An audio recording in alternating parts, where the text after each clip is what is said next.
Nkhani yakhala nkamwa ku South Africa masabata amenewa chifukwa yabwereraso ku khoti. Pena anthu zimavuta kumvetsetsa kuti mmutu mwawo mmayenda zotani.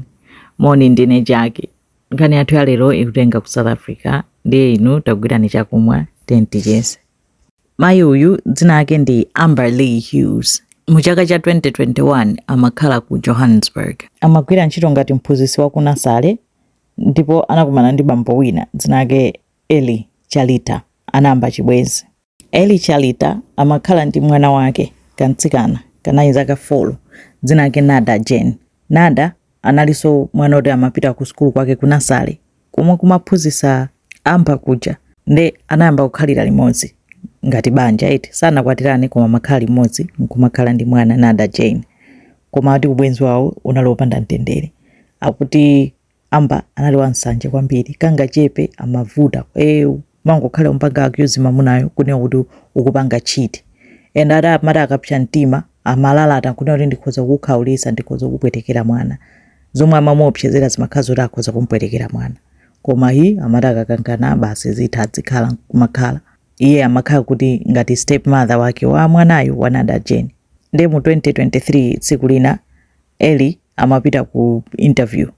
Ndi ananyamuka kumapita ku interview kuja koma sana mpase kisi amba. Ndi amba uja anapsa mtima unena kuti kwamba untumizira ma message olalata. Eli uja kunoti ndinadziwa kunena kuti kundipanga chiti ndi oyenda bwanji suna ndipase kisi, ati nkwapa kulalata. Mpaka anatumiza message ina kumuuza Eli uja kunena kuti you broke my heart, I'm going to burn yours. Atatachoka pamenepo tsiku limenelo anali ndi mwana.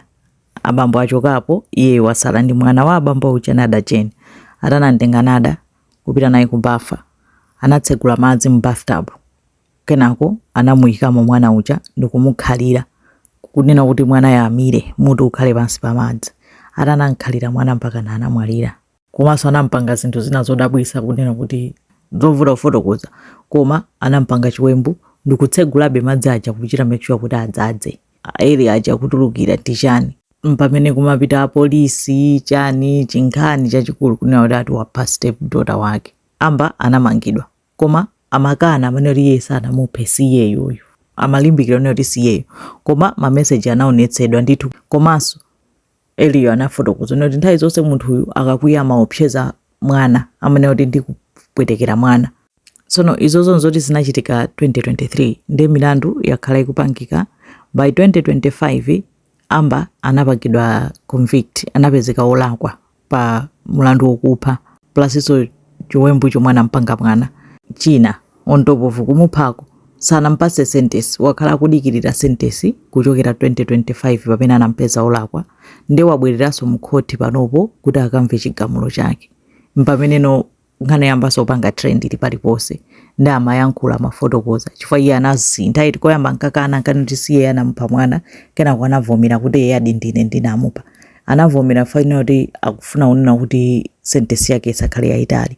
Ndi wapita wakapereka zifukwa zambirimbiri kuti ya ndimavutika kwambiri ndi mental health, ndakhala ndikufuna uzipha ulo ndili mwana, ndimamwa mankhwala, koma nthawi yomwe ndinapanga chiwembuyo sindinkamwa mankhwala.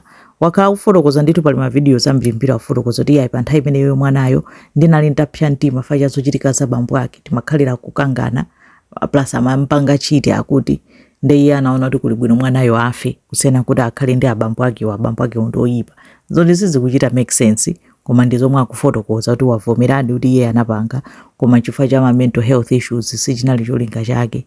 Imene ndi nkhani yomwe kupangika ku South Africa. Zoopsa kwambiri kuti pena munthu akamapereka ma threats akamaopseza kuti na kuti ndikhoza panga zakuti ndi bwino pena kuatenga ma threats aja serious. Anthu pena out of mkwiyo amatha kukhala kunena chilungamo cha mtima mwawo. Paulo mwana onkonda sunga maopseza kuti wayambana ndi abambo ake ndi uzoopseza mwana bwanji, zinzoti mwana sizimamukhudza. Kani yoopsa kwambiri kunena kuti kumona sikanaoneka bwino zabwinobwino, koma nkhaza zomwe anampanga mwanawe zoopsa kwambiri. Imene ndi nkhani ya Amberley. Pakali pano akuyembekezerabe sanalandire chigamulo. Ampasa chigamulo tsiku lina lililonse Hughes ndi Nada Jane. Kumvesa chisoni mwana zikomo kwambiri.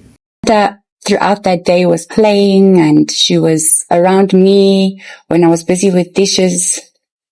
But there was a point where she wanted to bath her baby, her little doll.